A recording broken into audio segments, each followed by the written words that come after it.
बिस्मिल्लाहिर्रहमानिर्रहीम। अस्सलाम वालेकुम दोस्तों, पाकिस्तान की सियासत में एक ऐसी शख्सियत है जिसने न सिर्फ तारीख रकम की बल्कि दुनिया को दिखाया कि अज़म और हिम्मत से कुछ भी मुमकिन है। वो लड़की जिसने एक आमर के साय में परवरिश पाई, जिसके वालिद को तख्तादार पर चढ़ा दिया गया, जिसे जेल की सख्तियां सहनी पड़ी, जलावतनी का दुख बर्दाश्त करना पड़ा, मगर फिर भी उसने हार न मानी और बिलाखिर वो पाकिस्तान की पहली खातून वज़ीर आज़म बनकर पूरी दुनिया के लिए मिसाल बन गई। ये कहानी है बेनजीर भुट्टो की, एक बहादुर, निडर और नाकाबिले फरामोश रहनुमा की। दोस्तों, बेनजीर भुट्टो ने अमरीत के खिलाफ कैसे जद्दोजहद की और पाकिस्तान की वजीर आजम कैसे बनी, उनकी जिंदगी में सबसे बड़े चैलेंजेस क्या थे, बेनजीर भुट्टो का कत्ल क्यों हुआ और इसके पीछे कौन था। आइए इन सवालों के जवाब तफसील से समझने की कोशिश करते हैं, क्योंकि ये कहानी सिर्फ बेनजीर भुट्टो की नहीं बल्कि पाकिस्तान की तारीख का एक अहम बाब है। दोस्तों, बेनजीर भुट्टो का सबसे मुश्किल वक्त वो था जब उनके वालिद जुल्फकार अली भुट्टो को जनरल जिया-उल हक की हुकूमत ने गिरफ्तार कर लिया। उन पर बहुत से इल्जामात लगाकर 1979 में उन्हें फांसी दे दी गई। ये बेनजीर के लिए एक बहुत बड़ा सदमा था, लेकिन उनकी मुश्किलात यहीं खत्म नहीं हुई। बेनजीर भुट्टो और उनकी वालदा नुसरत भुट्टो ने जब अमरीत के खिलाफ आवाज बुलंद की तो हुकूमत ने उन्हें भी खामोश करने की कोशिश की। उन्हें कई बार गिरफ्तार किया गया और जेल में रखा गया। जेल में उन्हें सख्त मुश्किलात का सामना करना पड़ा। वो गंदी और तंग कोठरियों में कैद रही, जहां बुनियादी सहूलियात भी मुयसर नहीं थी। 1981 में उन्हें सख्त तरीन नजरबंदी में डाल दिया गया। वो कई सालों तक घर में कैद रही, जहां न उन्हें किसी से मिलने दिया जाता और न बाहर जाने की इजाजत थी। इस दौरान उनकी सेहत भी खराब हो गई, लेकिन अमरीत के दबाव के बावजूद उन्होंने हिम्मत नहीं हारी। जब बेनजीर भुट्टो की मकबूलियत बढ़ने लगी और अमरीत के खिलाफ तहरीक जोर पकड़ने लगी, तो जनरल जिया-उल हक ने 1984 में उन्हें जबरदस्ती मुल्क बदर कर दिया। उन्हें पाकिस्तान छोड़कर लंदन जाना पड़ा। लंदन में भी रहकर उन्होंने जद्दोजहद जारी रखी। वहाँ उन्होंने आलमी मीडिया और बैनुल अक़वामी रहनुमाओं से मुलाकातें की। उन्होंने पाकिस्तान में जमहूरियत की बहाली के लिए अपनी पार्टी को मुतहर्रिक रखा और कारकुनों को हौसला दिया कि वो जद्दोजहद जारी रखें। दोस्तों, बेनजीर भुट्टो के लिए सबसे बड़ा चैलेंज ये था कि वो मुल्क वापस आकर जमहूरी तहरीक को मजबूत करें। 1986 में उन्होंने तमाम खतरात के बावजूद पाकिस्तान वापस आने का फैसला किया। जब वो लाहौर पहुंची तो लाखों लोगों ने उनका तारीखी इस्तकबाल किया। उनका ये शानदार इस्तकबाल इस बात का सबूत था कि अवाम अब अमरीत से तंग आ चुके थे और जमहूरियत चाहते थे। बेनजीर भुट्टो की ये कुर्बानियां ही थी जिन्होंने उन्हें एक मजबूत लीडर बनाया और बिलाखिर 1988 में वो पाकिस्तान की पहली खातून वजीर आजम बन गई। दोस्तों, बेनजीर भुट्टो की जिंदगी मुश्किलात से भरी हुई थी। उन्हें बचपन से ही सियासत के उतार चढ़ाव का सामना करना पड़ा, लेकिन जब उनके वालिद जुल्फकार अली भुट्टो को हुकूमत से हटाकर जेल में डाल दिया गया तो उनकी जिंदगी यकदम बदल गई और उन्होंने चैलेंजेस से निपटने के कौन कौन से तरीके इख्तियार किए। दोस्तों, उनकी जिंदगी का सबसे बड़ा चैलेंज जब 1977 में जनरल जिया-उल हक ने हुकूमत का तख्ता उलटकर मार्शल लॉ लगा दिया और बेनजीर भुट्टो के वालिद जुल्फकार अली भुट्टो को गिरफ्तार कर लिया। उन पर मुकदमा चलाया गया और 1979 में उन्हें फांसी दे दी गई। ये बेनजीर के लिए एक बहुत बड़ा सदमा था, क्योंकि वो अपने वालिद के बहुत ज्यादा करीब थी। दोस्तों, बेनजीर ने इस चैलेंज का सामना कैसे किया? उन्होंने अपने गम को अपनी ताकत में बदला और फैसला किया कि वो अपने वालिद के मिशन को आगे बढ़ाएंगी। उन्होंने सियासत में कदम रखा और अवाम के हक के लिए लड़ने का अज़म किया। जब बेनजीर भुट्टो ने अमरीत के खिलाफ आवाज बुलंद की तो उन्हें कई बार गिरफ्तार कर लिया गया। वो जेल में रही, सख्तियां झेली और फिर 1984 में जबरदस्ती मुल्क से निकाल दी गयी। उन्होंने मुल्क से बाहर जाकर भी अपनी जद्दोजहद जारी रखी। लंदन में रहकर भी वो अपनी जमात पाकिस्तान पीपल पार्टी को मुनज़्ज़म करती रही और आलमी सतह पर पाकिस्तान में अमरीत के खिलाफ आवाज उठाती रही। जब 1988 में बेनजीर भुट्टो वजीर आजम बनी तो उन्हें शदीद सियासी मुखालफत का सामना करना पड़ा। उन पर करप्शन के इल्जामात लगाए गए, उनकी हुकूमत को कबल अज वक्त बरतरफ कर दिया गया और उन्हें बार बार मुश्किलात में डाला गया। उन्होंने हर मुश्किल का सब्र और हिकमत के साथ सामना किया। वो हमेशा अवाम के साथ जुड़ी रही और हर बार अपनी सियासी ताकत को बहाल करके वापस आई। बेनजीर भुट्टो को बार बार धमकियां दी जाती रही। जब 2007 में वो दोबारा पाकिस्तान वापस आई तो उनके काफिले पर खुदकुश हमला हुआ, जिसमें सैकड़ों लोग शहीद हुए, लेकिन वो बच गईं। दोस्तों, उन्होंने अपनी जान के खतरे को नजरअंदाज करके अवाम के दरमियान रहने को तरजीह दी। वो जानती थी कि उनकी जद्दोजहद मुल्क के लिए जरूरी है, इसीलिए वो डरी नहीं बल्कि आखिरी लम्हे तक मैदान में डटी रही। 27 दिसंबर 2007 को जब वो रावलपिंडी में जलसा करके बाहर निकली तो ان पर हमला किया गया और वो शहीद हो गई। ये पाकिस्तान की तारीख का एक अफसोसनाक दिन था। बेनजीर ने अपनी जिंदगी में हमेशा साबित कदमी दिखाई। उन्होंने हर मुश्किल का सामना बहादुरी से किया और कभी पीछे नहीं हटी। वो जमहूरियत के लिए लड़ती रही और आखिरकार इसी राह में शहीद हो गयी। उनकी कुर्बानी को हमेशा याद रखा जाएगा। दोस्तों, बेनजीर भुट्टो का कत्ल पाकिस्तान की तारीख के सबसे अलमनाक वाकयात में से एक है। 27 दिसंबर 2007 को रावलपिंडी लियाकत बाग में एक जलसे के बाद जब वो अपनी गाड़ी में सवार होकर बाहर निकल रही थी तो अचानक एक खुद का हमलावर ने खुद को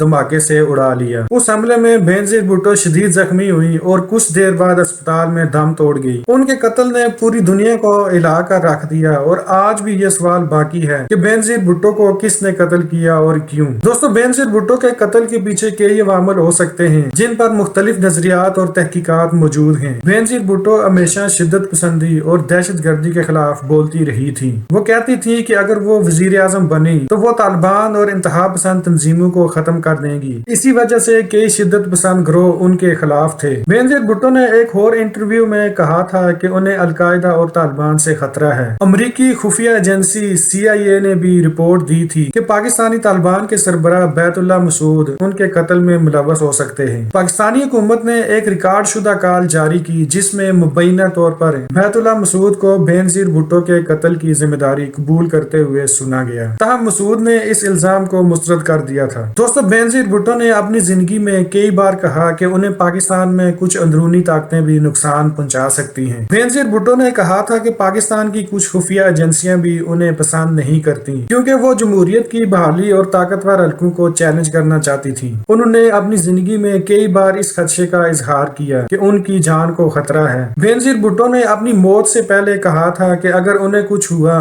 तो उसकी जिम्मेदारी उस वक्त के सदर जनरल परवेज मुशर्रफ पर होगी। उनके मुताबिक मुशर्रफ की हुकूमत ने उन्हें मुकम्मल सिक्योरिटी फराहम नहीं की थी और वो उन्हें रास्ते से हटाने के लिए किसी भी हद तक जा सकते थे। कुछ लोगों का मानना है कि बेनजीर भुट्टो के कत्ल के पीछे कुछ बैन अल-अक़वामी ताकतें भी हो सकती हैं और कुछ नजरियात के मुताबिक बेनजीर भुट्टो के पाकिस्तान में वापस आकर एक मजबूत लीडर बनने से कुछ आलमी ताकतें नाखुश थीं क्योंकि वो अपनी आजादाना पॉलिसियों की वजह से उनके मफादात के खिलाफ जा सकती थी। दोस्तों, बेनजीर भुट्टो ने ऐलान किया था कि वो इक़्तिदार में आकर शिद्दत पसंदी के खिलाफ सख्त कार्रवाई करेंगी। उससे दहशत गर्द गिरोहों के साथ साथ उनके सहूलतकारों को भी खतरा था। दोस्तों, जब उनके कत्ल का वाकया पेश आया तो उस वाकये के बाद फौरी तौर पर जाए वकूआ को धो दिया गया जिससे अहम शवाहिद जाया हो गए। बेनजीर भुट्टो को सिक्योरिटी के मामले में नजरअंदाज किया गया, हालांकि उन्हें पहले भी धमकियां मिल चुकी थी। तहकीकात आज भी मुकम्मल तौर पर हल नहीं हो सकी और उनके कातलों को सजा नहीं दी जा सकी। दोस्तों, बेनजीर भुट्टो का कत्ल एक ऐसा राज है जिसका मुकम्मल जवाब आज तक नहीं मिला। कुछ लोग समझते हैं कि उसके पीछे इंतहा पसंद तंजीमें थी। कुछ का मानना है कि पाकिस्तान के अंदर कुछ ताकतवर अनासर उन्हें रास्ते से हटाना चाहते थे जबकि कुछ उसे बैन अल-अक़वामी साजिश करार देते हैं। लेकिन एक बात वाज़िह है, बेनजीर भुट्टो की मौत ने पाकिस्तान को एक अजीम रहनुमा से महरूम कर दिया और जमहूरियत के सफर को एक बड़ा धचका पहुंचाया। आज भी लोग उनके कातलों को इंसाफ के किनारे में देखने के मुंतजिर हैं। दोस्तों, बेनजीर के सियासी जिंदगी और उनके कत्ल के बारे में आप क्या राय रखते हैं? कमेंट सेक्शन में जरूर बताएं। वीडियो अच्छी लगी है तो इसको लाइक कर दें। मजीद इस तरह की वीडियोस के लिए चैनल को सब्सक्राइब कर लें। मिलते हैं अगली वीडियो में, तब तक के लिए